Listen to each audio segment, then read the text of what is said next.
আমি এখন একটা ওই যে উড়ন্ত ব্রিজে উঠছি, একটা ঝুলন্ত ব্রিজে উঠছি।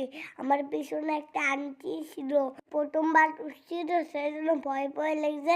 আমার পিছনে এক আন্টি ছিল না, আমার পিছন পিছন আসতেছে, আমার ভয় লাগতেছে সেই জন্য। এটা আমার সাহায্য উঠছিল আর লাঠি ডাল ওই যে আমাকে ধরাই দিচ্ছিল। আমার ভয় লাগতেছে সেই জন্য লাঠি গেলাম উঠতেছে। এখন কী করবো?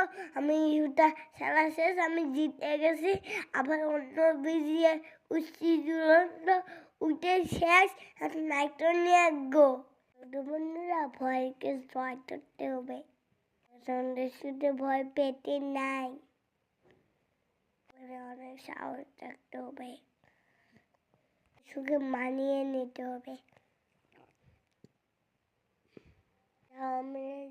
আমি তোদের সাহস করে এগিয়ে যাইতেছি, আমি জিতেছি, আবার জিতে গেলাম। প্রথমে ভয় লাগছে, পরে মজা পাইছি অনেক। খেলাটাকে অনেক এনজয় করতেছিলাম। অনেক খেলার পরে ড্রয়িং করতে দিচ্ছে,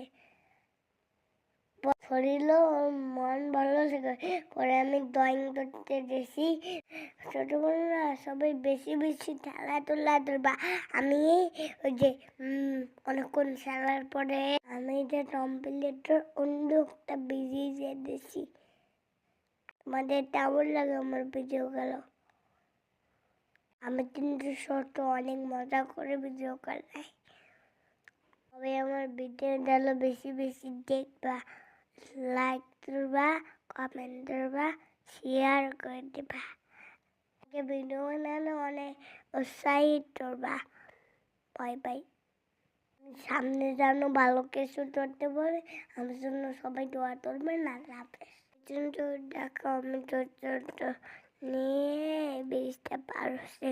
অত ধৈর্য আমার দরকার নাই, কিন্তু অনেক ধৈর্য আছে। আম্মুর ধৈর্য কম, যেরকম মিষ্টি হয়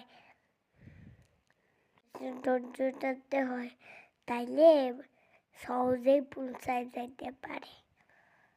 আমাদের জীবনে অনেক পরিশ্রম করতে হবে, টাকা পয়সা না লাগবে, তাহলে আমরা বড় লোক হবো। তবে আমরা সফলতা পাবো আর বড় লোক হয়ে যাবো।